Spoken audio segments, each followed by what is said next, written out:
Night Dreams Talk Radio Network brings you The World Paranormal News with James Creechbaum.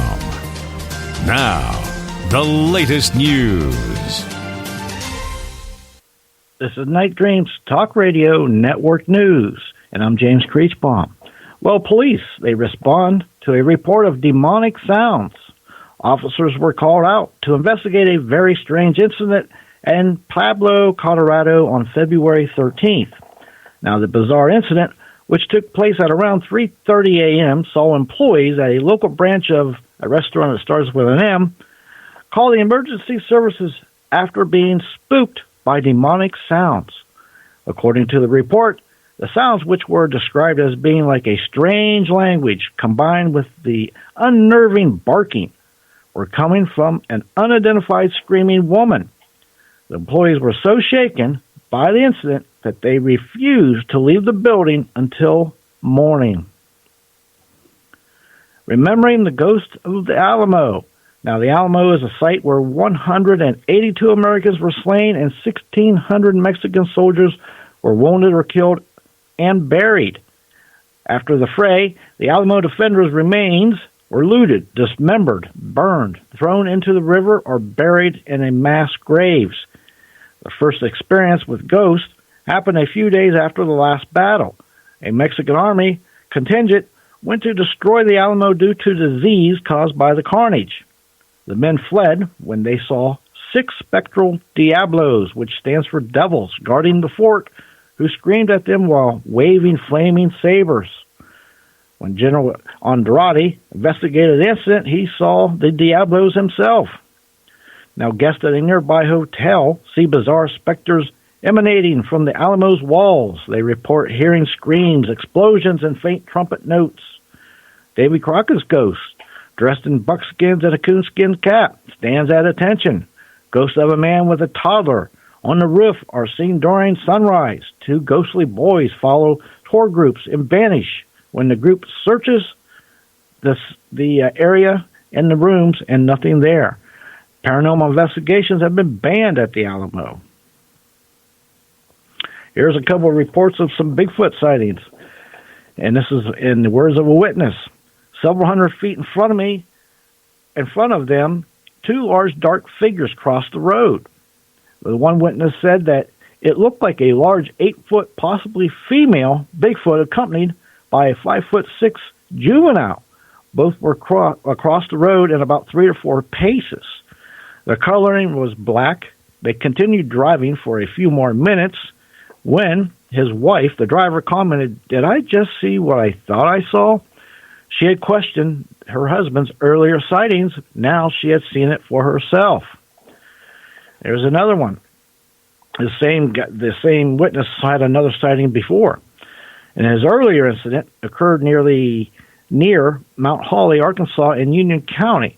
Now, while deer hunting, this was a location that the witness was very familiar with. He states that he was sitting along the creek bank one early morning while watching a game trail. Then suddenly a 7-foot black hairy being crossed in front of his shooting lane. The witness mentioned that the Bigfoot was moving swiftly and that he was impressed with the immense size, especially the width of the shoulders. Here is a gnome sighting. All of a sudden, I saw a small gnome with my inner vision, and he started talking to me. "Let me show you my flowers I look after," he said. Again, looking around, I could see only stalks and bare rose bushes anyway. I followed him along a pathway, and then he turned a corner. There was around the corner a bed of small bush with beautiful white perfumed flowers on it, and no flowers in sight. He was very proud of his flowers and the bush, and thanked me for allowing him to show me his work. We also had a gnome called Tom in our backyard in Sydney, who used to pop up now and again, giving suggestions to help different plants.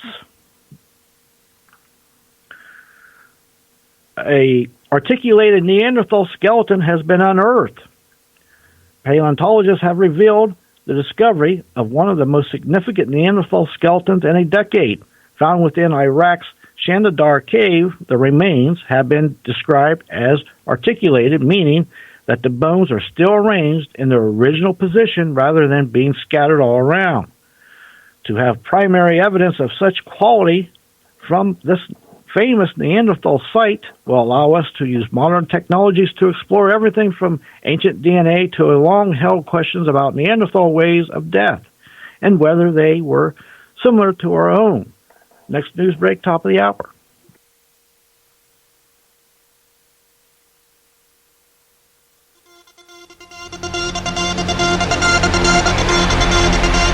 You're listening to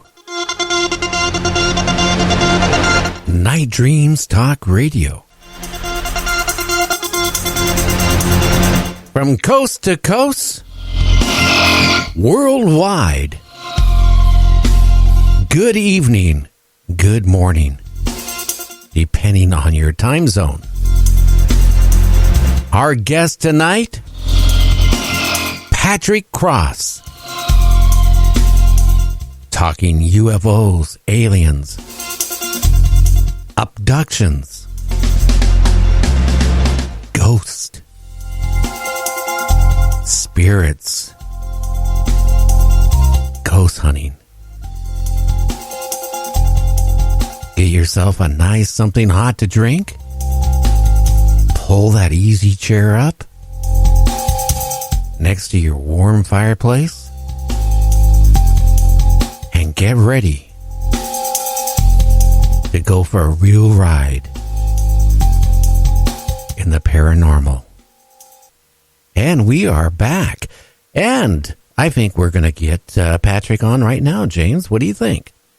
Yeah, I think that sounds like a good idea. Looking forward to it. Yeah, let's make sure hopefully the Skype works and does what it's supposed to do. We'll find out here very, very shortly. And we're making the call now. Boy, I hope we don't run out of gas. It's a full tank tonight, I can tell you that. Yeah, that's a good point. Hey, Patrick, how you doing, my friend? Not too bad. How are you? I am doing good. You're on Night Dreams Talk Radio. And what part of Canada are you at? I'm in Toronto. Well, not far from Toronto. I'm actually in Burlington, Ontario, which is about 35 minutes from Toronto, Canada. Wow. What is the weather like this time of year there? It's been up and down. We mostly get a lot of cold, chilling air, but it's not really that bad. It hasn't been that bad this winter at all. So it's been good that way. But most of the time it's mostly rain and cold. Yeah, it almost sounds like you're in Washington State. You know that. I mean, this winter's been up and down, so it's been actually not bad this year, so I can't complain. Well, wait till next winter. We'll come up to around, February, and we'll be in 80-degree weather. Guaranteed. That'll be good. Not really, not really. I love the heat, so I'm originally from Las Vegas, so I love the heat. Well, how from Las Vegas into Canada? Wow. Yeah, I originally grew up in Los Angeles, California, then moved to Las Vegas with my father, who was involved with a lot of military and government secret stuff. Aha. And that's what probably got you into the paranormal, maybe, huh? Well, from all his things that a normal father wouldn't do, by saying, no, you can't do that, no, you can't look at this, no, you can't touch my documents, no, you can't touch my briefcase, yeah. I was pretty skeptical, pretty weird that I was, when you say no to some kids, then you do it anyways. That's what happens. Oh, wow. Now, a little bit about Patrick, our guest tonight. He's a TV radio personality, 27 years experience as a paranormal investigator in ghost activity, hauntings, and the paranormal, and many, many years and many investigations, over 300 of them, with real-life chilling experiences. I tell you what, I heard that you had an encounter, tell me if I'm wrong, with being abducted in UFOs. Yes, I had several, and man, it all started many years ago because even when when I was moving around and when I got married, bizarre. It was just happening like I was involved with ghosts, okay, and it intrigued me because things were always happening. There was always things going on and bangings and moving, and the main thing that was occurring was this garbage can was actually flipping all the time. It had the lid where you'd turn it over, you touch it, and it was just weird. Like you'd hit something would hit it and keep revolving this garbage can lid. And I was having major conversations with a garbage can, trying to figure out what the heck is going on. It's just started when I was growing up too. When I was as a young kid in my house in Toronto, Ontario. I grew up in a haunted house with all kinds of paranormal and ghosts and UFOs and everything else going on at the same time. Wow, were you the only one in the household was seeing these, UFOs? No, and ghosts? my brother did too, but he freaked out more than I did. He would just run away and scream all the time. So he would just go and run away, and he would ask me to deal with it. But I mean, it was just bizarre because I actually didn't know what was happening when you're younger. And you're living in a house, and you expect to live as a family, and then things start going on. And the reason why all this started happening was, my father ended up buying a house that was like a pretty good deal to him. Thought it was a great deal, but it was actually a murder house. Ooh. So meaning that somebody was actually killed and chopped up there with a family. There was a mother and a father and a daughter who was chopped up from a guy who was dating the daughter, and kind of like her lover, and he got upset and pissed off, and basically killed the daughter and the family and chopped them up with an axe, and then left all the body parts all over the house. Oh, you're kidding! So yeah, and I had to deal with all this, and then as things went on, and I was younger, and I didn't know how to do anything. Nobody knew about that at the time. This was in the early 70s. And, things were all hushed up. So when something happened or you heard something, you just go, well, my dad was a military man, so he never believed in anything. As he'd go, I'm military all the way, and nothing happens to me. And I'd sleep in graveyards, and, nothing happened. But, he would acknowledge stuff was happening in the house. We'd hear screams. We'd have voices and all kinds of sounds of, sounds like an axe chopping body parts down the basement, and he would write it all off, saying the house is settling. Oh, yeah. I really, I can tell you my first paranormal experience was with my grandfather. They lived on a place called Whidbey Island, and when they retired, they decided to move to the mainland, in the Seattle area. They rented a house in a place called White Center. And it was like a one-bedroom, small little house. And, what was really interesting is my grandmother, they would come over, to play cards every Friday night, like clockwork. And my grandmother would say, she'd be upset. Now, I was a little kid, but I remember her telling my mom and dad this. And my grandfather, for the first part of it, kept saying, that's your imagination, Emma.